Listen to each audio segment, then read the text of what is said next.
coronavirus. There's not one person here today that wouldn't have been affected by the devastating effects and outcomes of the coronavirus. But what it has done is exposed the inequalities that still exist in our country today, in Britain today. It's amplified the issues of racial inequality and the intersectionality with health inequalities. So although the virus impacts all communities and all ethnicities, rich, poor, we know that there is a disproportionate outcome in terms of those from Black and ethnic minority communities. And these health inequalities have existed for many, many years. And as a state, as government, have failed to address these inequalities. The Black Lives Matter protests that took place across the world following the killing of George Floyd by police officers in the United States, again highlighted the different experiences of African Americans in terms of the criminal justice system. And all of us, we could not escape our screens. We saw the tragic 9 minutes that it took to kill George Floyd at the hands of the state, the police officers. Now, for me, I think COVID-19 helped to amplify that situation. And what I mean by that is that we were in lockdown. And so therefore we couldn't escape the news. We couldn't go out and do something else. It was amplified. And the ensuing Black Lives Matters protests that took place across the world and here in the UK, again, refocused on the issues of racial justice.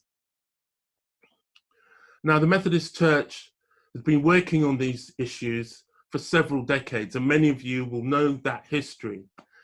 And following the symposium, the Racial Justice Symposium that was held last year, the Methodist Council decided to really bolster and support and build upon the work that had already taken place in terms of racial justice and equality, diversity, and inclusion by focusing on the Inclusive Methodist Church strategy. That strategy sits on a definition of or a vision of the Inclusive Methodist Church, and I'll put that up on the screen and I'll also read it to you for those who might not be able to see the screen as clearly. So the Inclusive Methodist Church says this, the statement says this: welcomes in safety all who wish to be part of the life of the church, whether through worship, learning and caring, service or evangelism.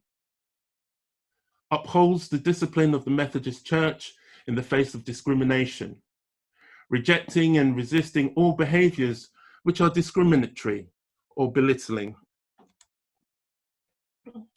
It celebrates diversity in the variety of God's creation, represents the diversity of the Methodist Church throughout its life and structures, and affirms that there is no place for discrimination in our processes of selection, discernment, and appointment. Now, underpinning this statement are 5 work streams which will drive the embedding of equality, diversity, and inclusion across the life of the church and into every aspect of church life. And I'll quickly run through the 5 work streams. The 5 work streams are these.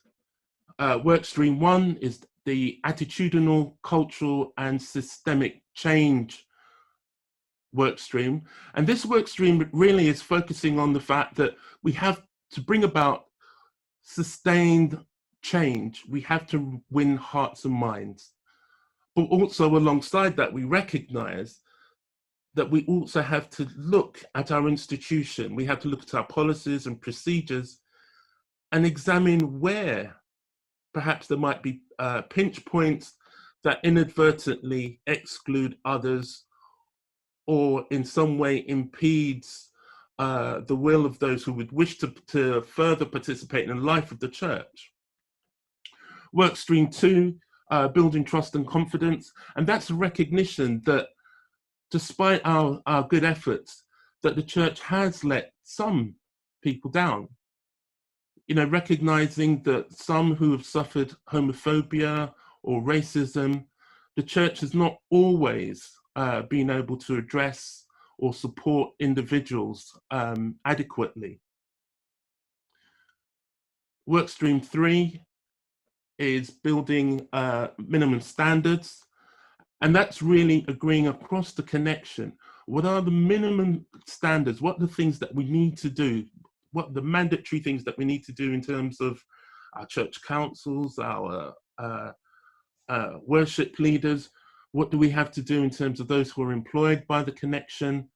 It's really examining that and ensuring that we have a set number of minimum standards that we must adhere to if we're going to really effectively embed equality, diversity, and inclusion. The fourth work stream is positive action.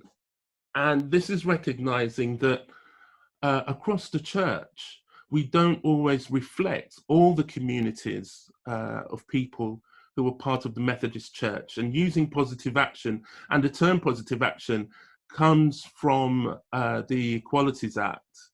And under the Act, it says that organizations and institutions that recognize that perhaps their leadership is not as representative, or their personnel doesn't necessarily reflect the communities that they serve, that they can undertake initiatives to encourage applications and participation from communities that perhaps are not as represented as they should be. The fifth work stream, scrutiny and transparency. And that's really saying, as a church, we have to scrutinize all that we do consistently to ensure that we don't inadvertently exclude any group of people, and that we have the procedures in place to support those who perhaps have suffered discrimination or indeed hate.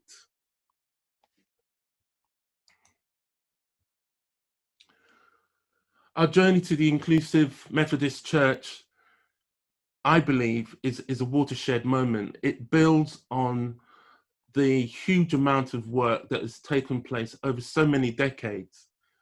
But for its success, it really does depend on all of us playing a part. Every single person that's here today, that's taken the time out to be part of this symposium, we all have a role to play.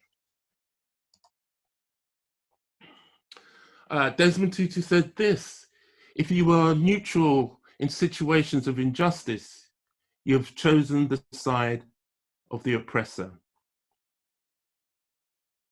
I'll be speaking to you later, but I hope this is giving you an overview of the work that we're undertaking as a church over the next 2 years.